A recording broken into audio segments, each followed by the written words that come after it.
Salut à tous, c'est Antoine Moreau. Si vous aimez les voitures, vous êtes au bon endroit.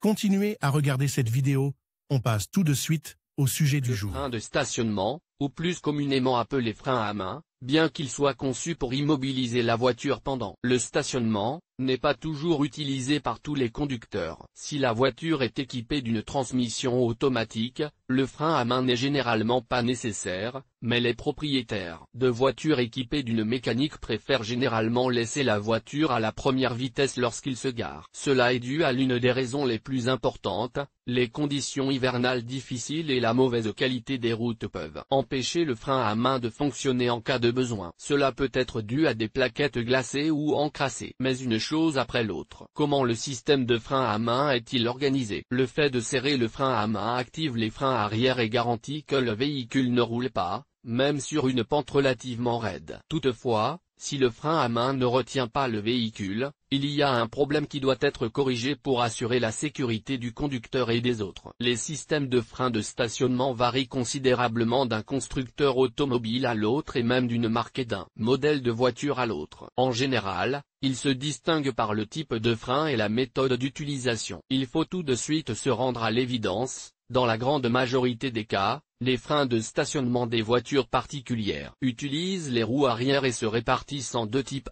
tambour, composé de deux patins semi-circulaires placés à l'intérieur d'un tambour cylindrique. Si, d'un côté, ils sont fixés de manière rigide, de l'autre côté il y a un mécanisme spécial de piston qui force les plaquettes à se déplacer, lors de l'utilisation du frein à main. Les disques, composés d'un disque de frein spécial fixé à l'essieu de la voiture et de deux plaquettes. Lorsque le frein à main est utilisé, les plaquettes sont comprimées et empêchent la voiture de bouger. Le système de freinage du véhicule peut être mécanique ou hydraulique. Dans le premier cas, le freinage est assuré par un système de câble et par la force d'une personne qui exerce une pression sur le frein à main, tandis que dans le cas du système hydraulique, un piston spécial est utilisé. Important, selon le type de système de freinage, les raisons pour lesquelles le frein à main ne tient pas peuvent varier considérablement. Comment fonctionne le frein à main? Lorsque le conducteur actionne le frein à main, soit en tirant la poignée située entre les sièges avant, 3, soit en appuyant sur la pédale de frein de stationnement située sous le tableau de bord, le câble, 12, allant vers l'arrière de la voiture est tendu et agit sur les plaquettes de frein. Lorsque le conducteur abaisse la poignée, le ressort de rappel, 11, aide à ramener le système de freinage à sa configuration normale. Le système lui-même est assez simple et trivial, la poignée du frein de stationnement est reliée à un câble dans une gaine plastique spéciale dans laquelle il peut se déplacer librement. Ce câble est relié au boulon de réglage, qui peut être desserré ou serré. Il se divise ensuite en deux câbles qui vont au frein des roues arrière. En d'autres termes, en actionnant le frein à main, le câble est tendu et rapproche les plaquettes, qui fixent déjà la voiture. Cause de dysfonctionnement et leur élimination. En règle générale, les raisons pour lesquelles le frein à main ne fonctionne pas sont assez simples et ne nécessitent pas de réparation longue ou coûteuse, câble déchiré. L'une des causes les plus courantes est la rupture d'un câble sur le frein à main ou sous la voiture. Le problème est résolu par un simple remplacement du câble. Câble coincé. Un endommagement de la gaine dans laquelle passe le câble peut entraîner son blocage et empêcher le frein à main de fonctionner. Le câble lui-même est composé de nombreux brins d'acier qui, s'ils sont endommagés, peuvent également entraver son bon fonctionnement. La solution consiste à remplacer le câble. Frein encrassé. La poussière, la saleté, la glace ou les éclaboussures de la route hivernale sur les plaquettes peuvent entraîner un mauvais fonctionnement des freins. La solution consiste à appuyer doucement sur la pédale de frein lorsque la voiture est en mouvement. Par frottement, les plaquettes seront nettoyées. Mauvais réglage. Il arrive que le système de câble ne soit pas réglé correctement, que le boulon ne soit pas serré correctement ou que la longueur des câbles soit incorrecte. La solution consiste à régler le système et à tendre les câbles correctement.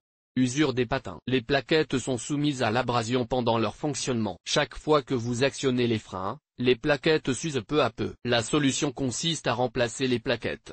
De l'huile dans les mâchoires de frein. Les fuites d'huile ou de liquide de frein peuvent empêcher la voiture de serrer le frein à main. Dans ce cas, le plus important est d'identifier la cause de la fuite. Il peut s'agir du joint d'huile de l'essieu arrière ou du cylindre de frein. La solution consiste à éliminer la fuite et à nettoyer les plaquettes. Si les plaquettes sont très huileuses, il faut les remplacer. Diagnostic. Que faire si vous ne parvenez pas à identifier la cause vous-même? Dans ce cas, vous devez vous rendre dans un garage automobile, où un mécanicien inspectera soigneusement l'ensemble du système. Pour ce faire, il peut être nécessaire de démonter les roues arrière et de vérifier les tambours. Dans tous les cas, les pannes du frein à main ne nécessitent pas de réparation coûteuse, car les unités et les assemblages importants du système de freinage ne sont pas concernés. Il est important de savoir combien de clics doivent être effectués sur le frein à main. La règle d'or des mécaniciens automobiles est de 3 clics, le système de frein à main étant alors considéré comme réparable. En conclusion, si le frein de stationnement ne retient pas la voiture, il peut être très dangereux de se garer, même sur une légère pente. Même les boîtes de vitesse automatiques peuvent parfois tomber en panne, et l'inclusion de la première vitesse ne garantit pas toujours l'immobilisation complète de la voiture. Ne tentez pas votre chance, un frein à main en état de marche est une garantie supplémentaire pour la sécurité du conducteur, des passagers et de la voiture.